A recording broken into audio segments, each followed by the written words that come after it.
Good evening. This is Family Life Update, and I'm Maricel Badilla. I'm Bianca Helido, and here are this week's top news on family and life. In the Philippines, we have an update. Supreme Court suspends RH Law implementation. That's good news. Yeah, during the Supreme Court first hearing, the first week of July. As you remember, we were there. We went to the Mass in the morning, and then we marched to the Supreme Court. And the pro and anti forces were there. And was it a peaceful rally? More or less peaceful. Of course, you can't take away the fact that they were trading words with each other. But I mean, there was no one died. So I guess it's okay. Except the babies that will be aborted because of this bill, they will die. So this is good going news. back to our So we received some much needed good news last Tuesday in the fight against the anti-life reproductive health or RH law. The Supreme Court voted 8-7 to suspend implementation of the law until further orders from the court. Because the status quo anti-order will be supposed to be lifted in a few days, but the hearing isn't done yet. Okay. So they had to extend it. Now I think the bone of contention was whether to limit the extension or like we're hearing now, right after this one. The 8 justices who voted to indefinitely extend the hold on the RH law were Associate Justices Jose Catral Mendoza, Presbitero Velasco Jr., Teresita Leonardo de Castro, Arturo Brion, Diosdado Peralta, Lucas Bersamin, Roberto Abad, and Jose Perez. Thank you Bravo. to all these 8 justices. Yeah, Very brave. Especially in this very hot topic. I mean, they just want the truth to be heard, and bravo to them. 7 justices, on the other hand, shame on you, wanted to extend the status quo anti-order for 90 days only. They are, so we can pray for them, not public humiliation. It's not public humiliation, we're praying for them. So we can pray that they might change their minds. They should, because you know those babies. Chief Justice Maria Lourdes Sereno, Senior Associate Justice Antonio Carpio, Associate Justices Martin Villarama, Mariano del Castillo, Bienvenido Reyes, Estela Perlas Bernabe, and the newest one, Marvic Leonin. A spokesperson for President Noynoy Aquino, who we all know is a staunch supporter of the law, called the delay unfortunate, but said that the Aquino administration would respect the court's decision. They should. I mean, separation of powers and all that. The Supreme Court began hearing oral arguments last July 9, like what Abby said, and a second round of oral arguments is scheduled tomorrow, July 23. So that's another thing to look forward to. Yeah, and tomorrow we have our very own Chito Liban who will be presenting arguments. Oh, that's Hopefully. good. That's good. Did you follow the arguments? Actually, I was following it on the radio, and people still use the radio. when I drive, Okay. and, it always keeps me. I was following it on iTunes. keeps Anyway. me when you're stuck in traffic, Okay. you can't. So what did you think about it? So anyway, simply said, I think the Supreme Court or those seven justices just don't want blood on their hands, as they say. Like they don't want to be responsible for going against the government, the That's true. administration. Yeah. This is the chance to be brave and to set new ground and to stand up for what's right in the Philippines. We shouldn't just follow what's going on in the West. Abortion, contraception. We should make our own stand. And unfortunately, very religious country. And unfortunately, by the way things went last July 9, they didn't want to be responsible for saying that when life. I think that was the argument there, right? When when conception begins and all that. So they washed their hands and said that we're not scientists or we're not medical professionals and all that. Kudos to Senator Tatad and Attorney Noche who really did a good job during the hearing. So we'll pray for the lawyers tomorrow who will present their case. Okay. And now on other news, still in the Philippines, Gabriela to refile the divorce bill. There you go. More of the Western influence, abortion, contraception, now divorce, same-sex marriage, all of that at our doorstep. And to think, sadly, this is a women's party list. I know. Who's pushing it. So Gabriela, the Women's Party List group, will soon refile a bill allowing divorce in the Philippines. Gabriela Party List Representative Luz Biminda Ilagan said they will refile their divorce bill from the 15th Congress which they filed as House Bill number 1799, or an act introducing divorce in the Philippines. There are really some partyless groups that, are just messing up the system. Yes, but there are. There are very good ones Yes. that will defend life Yes. and family, Just just like at Buhay Partylist. Yes. Follow them. All right. Follow us. But fortunately, the bill, the divorce bill, died at the House Committee on Revision of Laws. Good. So that's some good news. Yeah, and it will die there again. Representative Ilagan vowed to refile the measure without major changes from the version that was submitted in the last Congress.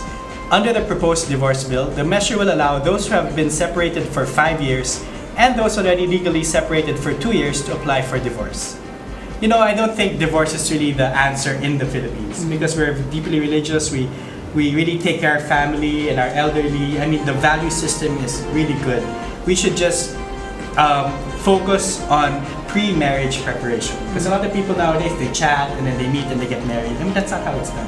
Yeah, and I think the point of contention here is we already have annulment in the Philippines, right? And legal separation. So people are asking, why do we need to to push for the divorce? I mean, you look at the US and they divorce after a year, after how many months, like Britney Spears after how many hours. Marriage is nothing to them anymore. I mean, it's sacred and it's special. You have to be prepared getting it. And it's good to note, I'm not sure if you know that right before they file, they're refiling their bill, someone already filed the anti-divorce bill. Now that's the way we should go because instead of just reacting all the time, we should be proactive. We should always be one step ahead. Yeah. Definitely. Values is more important than just, you have a hard time and so you get out of it. That's not, marriage is hard work. It really is hard work, but it's worth it. Right? Yes. Yeah. Moving on to our next news story, this time from India. Rising suicide rate causes alarm. Every hour of the day in India, at least 15 people commit suicide, according to the latest official data released by the National Crime Records Bureau. Of the 371 suicides that take place each day, approximately 242 are males and 129 are females. That's a lot of suicides for our country. Figures released by the National Crime Records Bureau show that 135,000 plus people killed themselves in 2012. Family problems accounted for 84 suicides a day on an average. A closer study of the statistics reveals that poverty and illness have actually decreased fractionally as causes of suicide. And now family problems emerge as the main motivator. We can connect that to our issues. We're degrading the family through contraception, abortion, divorce. That's next for us. What we just read, that's next. Alarmed by the overall increase, a growing number of social activists and health professionals are calling for the government to regard suicide as a serious public health issue rather than just a mental health problem left for the individual to resolve. Suicide stems from a problem. So you have to treat the problem, which, like what we said in the news article, is the family relationships. And that's why you mentioned earlier that it's more important for marriage preparation, seminars and programs to be given. And join a community that will help you grow as a family. That's one of the important things. And I'm kind of wondering why males are more have a higher rate of suicides. Maybe we deal with problems or no. in a worse way. Well, not really. I was thinking more of, since it's India and the economic situation. So the pressure is more on the males to provide, right? So bring back the focus to the family. That's more important. And strengthen the family. And strengthen the men. True. We need strong men. We have weak men. So much weak men right now. Especially in the Supreme Court. What a strong comment. I love it. Okay, on the lighter side, we bring you our featured topic this week. Let's hear it from Maricel Badilla. Good evening, friends. I'm Maricel Badilla, and tonight, let us give you some ideas on how you can spice up your marriage as we bring to you our featured topic, Never Kiss Dating Goodbye. In Joshua Harris' book, he wrote that single men and women should kiss dating goodbye.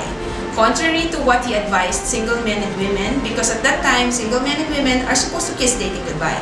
But once you're married, you should never kiss dating goodbye. Why? Because you need to continue to laugh together, have fun together, to talk, to get to know one another. And it doesn't mean that because you're married, you should stop dating. Okay? Your spouse is the very important person in your life. He is God's gift to you. And as such, you give him or her your top priority. Of course, God comes first, but second to God, it should be your spouse.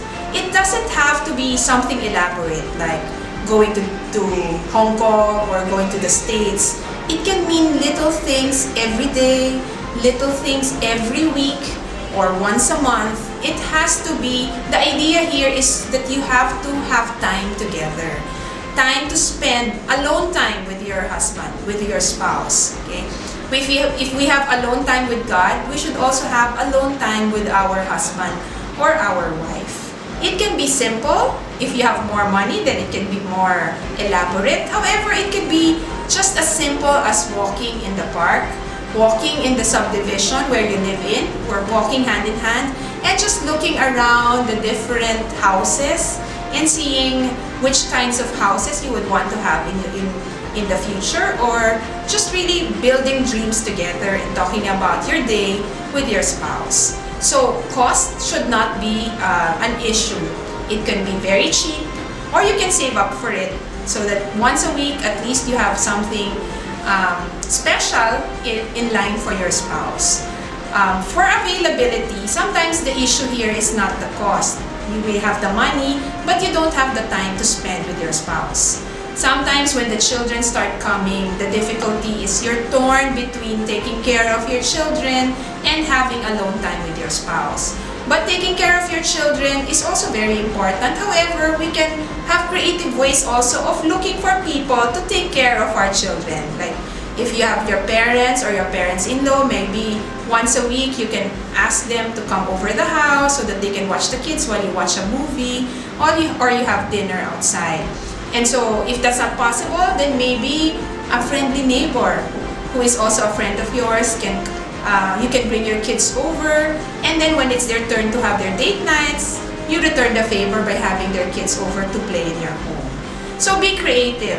You can take turns. You might run out of ideas of what to do during your date nights. However, I suggest that you can take turns on what kind of activities that you would want to do together. One of the primary needs of men is recreational companionship. So as women, let us be able to help give this need to our husbands by joining them in their forms of recreation. Like if they're into sports, then possibly we can join them in their activities. We can watch them while they're playing basketball, or we can even play basketball with them. And also for movie choices, sometimes that's a point of contention on what kind of movie to watch. So maybe we can also take turns on whose decision it is to watch, what movie would we be watching at this particular time. Women were particular about love and romance or feel-good movies, while men, they're into the action movies. So let's give in once in a while to the action movies, and for sure our husbands will also give in sometimes to the feel-good movies that we want to watch. For wives, our need is conversation.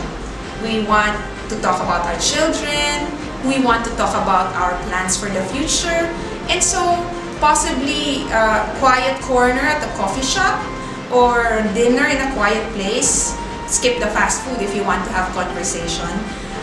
Just to be able to talk about things that are that need to be decided upon as a family. So this will be a time where you can have conversations going. But the important thing is keep on dating. Okay? Every day you have to make your spouse feel special. Every week, assign a specific uninterrupted time with your spouse. So today, I challenge you. If you're the husband, think up of a creative way by which you can date your spouse and keep the fire burning. You could possibly go back in time and go to where you had your first date and relive the romance, relive the joy and excitement of your first date. To the women whom I'm sure are also excited to go out on a date, invite your spouse. Don't be shy or coy about it. You can invite your spouse to a dinner outside. You can save up for it and pay for it. And make sure that you are at your prettiest. and at your loveliest as you have this date. I guarantee you, the rewards will be well worth it. Never kiss dating goodbye. Remember, our spouse is God's gift to us, and they deserve only the best. This is Maricel Badilla for Family and Life Updates. Now I turn you over to Javi and Bianca. Thank you, Sel, for that exciting feature. Yeah, marriage shouldn't stop you from dating. I mean, when you're boyfriend and girlfriend, or when you were still courting my wife, we were always going out. So, it shouldn't stop. Yes, and as my dad would always say, before we're parents, we are husband and wife. Yeah. So we should always have private time. It's something I need to work on with my wife. I mean, we have 4 kids, and sometimes I forget that, Sometimes you get caught up in the obligation. The day-to-day stuff. As parents. Babe, I'll call you. Let's go out, watch a movie, have some fun. I'll see you later, babe. Okay. And that's it this week. Read more about these stories at familylifeupdate.com. We are on Facebook too. Just search for Family Life Update. And on Twitter, it's official FLiQ. Do not forget to subscribe to our FLiQ Media channel here on YouTube. Thanks for watching us. Share the word about us, Family and Life Update. Know the issues, make a stand, follow Family and Life Update. And for our quote this week from the first encyclical of Pope Francis, Lumen Fidei, the first setting in which faith enlightens the human city is the family. Good night, God bless you and your families.